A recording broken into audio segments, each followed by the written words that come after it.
മൈതാനിയിലാണ്. അറഫ മൈതാനി എന്ന് പറഞ്ഞാൽ ലോകത്തിൻ്റെ കോടിക്കണക്കിന് മുഅ്മിനീങ്ങൾ ഒരു ദിവസമെങ്കിലും ഒരു ദിവസം നിൽക്കാൻ കൊതിക്കുന്ന ഒരു ഭൂമിയാണ് ഈ അറഫ എന്ന് പറയുന്നത്.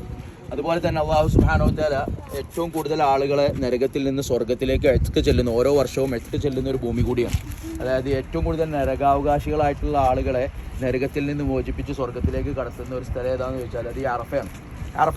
അറഫ എന്ന് പറയുന്ന ഈ സ്ഥലത്തിന് ഈ പേര് വരാൻ കാരണം പല അഭിപ്രായങ്ങൾ പണ്ഡിതർ പറയാറുണ്ട്. ഒന്ന്, നമുക്കറിയാം ഹജ്ജ് ഉംറ എന്ന് പറയുന്നത് നമ്മളെ സമുദായത്തിന് മാത്രമല്ല, അതിന് മുമ്പുള്ള ഇബ്രാഹിം നബി അലൈഹി സ്വലാമിൻ്റെയും അവരുടെയൊക്കെ കാലത്ത് നിന്നുണ്ട് ഹജ്ജ് ഉംറയുണ്ട്. അപ്പോൾ ഇബ്രാഹിം നബി അലൈഹി സ്വലാമിന് ജിബ്രീൽ അലൈഹി സ്വലാം വന്നിട്ട് ഇങ്ങനെ ഓരോ കർമ്മങ്ങൾ ഇങ്ങനെ പഠിച്ചു കൊടുത്താണ്. മിന ഇവിടെ രാപ്പാർക്കൽ, അറഫ ഇവിടെ നിൽക്കണം, മുസ്ദലിഫയിൽ രാപ്പാർക്കുക, അവിടുന്ന് കല്ല് പൊറുക്കിയിട്ട് എന്ത് ചെയ്യുക, ഇങ്ങനെ ഓരോ കർമ്മങ്ങൾ ഇങ്ങനെ പഠിപ്പിച്ചു കൊടുത്തിട്ട് ഇത് മിനയാണ് എന്ന് പറയുമ്പോൾ അതിന് കൂടെ ചോദിക്കുവാൻ അറഫ് അഥവാ മനസ്സിലായോ എന്നുള്ളൊരു വാക്കാണ് അറബിയിൽ അറഫ്, മനസ്സിലായില്ലേ എന്നുള്ള അർത്ഥം. അപ്പോൾ ആ ഒരു പദം ലോപിച്ചാണ് അറഫ എന്നുള്ള പേര് വന്നത് ഒരു അഭിപ്രായം.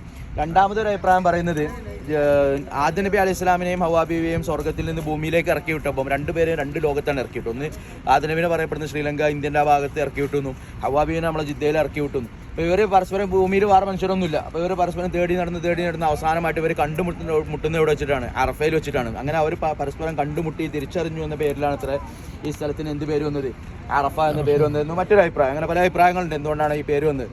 ഇവിടെ നമുക്ക് പ്രധാനമായിട്ട് കാണാനുള്ള ഈ കാണുന്ന അറഫ മലയാണ്. ജബലുർ റഹ്മ എന്ന് പറയും, അറഫ മല എന്ന് പറയും. ഈ കാണുന്നതാണ് ആ മല, ഈ നടുവിലുള്ളത്. അപ്പോൾ റസൂലുള്ളാഹി സ്വല്ലല്ലാഹു അലൈഹി വസല്ലം പറഞ്ഞതായിട്ട് കാണാം നമ്മളെ ഹജ്ജിൻ്റെ സമയത്ത്. അതായത് ഞാൻ പറഞ്ഞല്ലോ, ഒരു വർഷത്തിൽ ഏറ്റവും കൂടുതൽ ആളുകൾ ഹജ്ജ് ചെല്ലുന്ന ഒരു ഭൂമിയാണ്. അത് എപ്പോഴാണെന്ന് ചോദിച്ചാൽ ഹജ്ജിൻ്റെ സമയത്ത് ഹാജിമാർ ഇവിടെ ഇങ്ങനെ നിറഞ്ഞ് കവിഞ്ഞ് ഒരു സമയമുണ്ട്. അതായത് അറഫാ ദിനം എന്ന് പറഞ്ഞാൽ അന്ന് നമ്മൾ വന്നിട്ട് നിങ്ങളാരും ഹജ്ജ് ചെയ്തണമെന്ന് അറിയില്ല. ഹജ്ജ് ചെയ്യണമെങ്കിൽ ഭയങ്കര കരച്ചിലും അത് മാത്രമേ അന്നത്തെ ദിവസം ഇവിടെ കേൾക്കുള്ളൂ. ആരോടും സംസാരം ഉണ്ടാവില്ല. എല്ലാവരും അവനവൻ്റെ ലോകത്ത് ഇങ്ങനെ കരഞ്ഞുകൊണ്ടിരിക്കുന്ന ഒരു സമയമാണ് അറഫ. കാരണം അത് അന്നത് ഭയങ്കര ഒരു പ്രത്യേക ഇതായിരിക്കും ആ സമയത്ത്. അപ്പം അന്ന് ആളുകളൊക്കെ ഈ മല ഒന്നും കാണൂല. അതായത് ഈ അറഫ മല നമുക്ക് തീരെ കാണില്ല. ഫുൾ വെള്ളം ഇത് മാത്രമേ കാണൂ. ആൾക്കാർ കയറി നിന്നിട്ട് ഫുള്ളായിട്ട് ആളുകളെ കൊണ്ട് പൊതിഞ്ഞിട്ടുണ്ടാവും ആ മല. അപ്പോൾ ഈ ഒരു ഭാഗത്തെ ഓടി നിൽക്കട്ടോ. അറഫ എന്ന് പറഞ്ഞാൽ എല്ലായിടത്തും പെടുന്ന ഭാഗമാണ്. അതിൻ്റെ സെൻട്രൽ പോയിൻ്റാണ് ഏകദേശം. ആ കാണുന്ന ബാക്കിലുള്ള മല ജബൽ കബ്കബ് എന്നാണ് ആ മലിൻ്റെ പേര്, ആ വലിയ മല. ആ മല വരെയാണ് അറഫൻ്റെ അതിര്. ആ മലിൻ്റെ ഇപ്പുറത്ത് നിൽക്കണം. ഈ അറഫൻ്റെ ഈ മലൻ്റെ പരിസരത്ത് ഓടി നിൽക്കുക. അപ്പോൾ നമ്മൾ നിൽക്കുന്നിടത്തൊക്കെ അങ്ങോട്ട് പോയാൽ അവിടെ ഒരു വാദി ഉറന എന്ന് പറഞ്ഞിട്ട് വെള്ളം ഒഴുകുന്ന ഒരു വലിയൊരു പുഴ പോലത്തെ ഒരു ഭാരതപ്പുഴ പോലത്തെ സാധനം.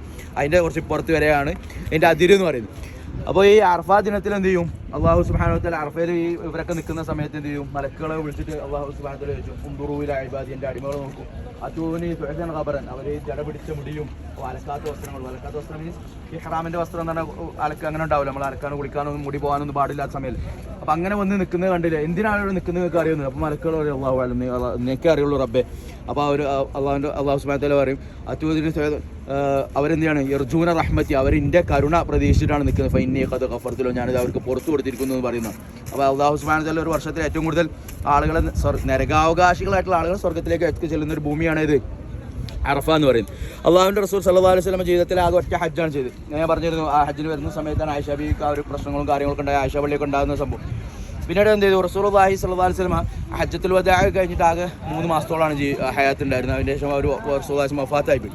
അപ്പോൾ ഈ ഹജ്ജിൻ്റെ ഓരോ കർമ്മങ്ങൾ കഴിയുമ്പം, അപ്പോൾ മിനയിൽ നിൽക്കും, അറഫയിൽ നിൽക്കും, ഓരോ കർമ്മങ്ങൾ ഇങ്ങനെ കഴിയുമ്പോൾ എന്ത് ചെയ്യും, സഹാബത്തിനോട് പറയും അത്രേ, പൊതു അന്നി മനാസിക്കും, ഞാൻ ചെയ്യുന്ന എന്ത് ചെയ്യും, നിങ്ങൾ നോക്കി പഠിച്ചോളൂ, എന്നിട്ട് എന്ത് ചെയ്യുക, മറ്റുള്ളവർക്ക് എത്തിച്ചു കൊടുക്കുക. ലഅല്ലീല അൽഖാക്കും ബഅദ ആമി ഹാദ, ഈ വർഷത്തിന് ശേഷം ഒരു പക്ഷേ നിങ്ങൾ എന്നെ കണ്ടോളണം എന്നില്ല എന്ന് റസൂൽ. സഹാബത്തിന് മനസ്സിലായില്ല, ഇതെന്താ അപ്പോൾ ഇങ്ങനെ പറയുന്നത്. അതായത് നിങ്ങൾ എന്ത് ചെയ്യുള്ളൂ, ഞാൻ ചെയ്യണം അതേപോലെ കണ്ടുപഠിച്ചോളി, മനസ്സിലാക്കിക്കോളൂ, എന്നിട്ട് എന്ത് ചെയ്യണം, ഇത്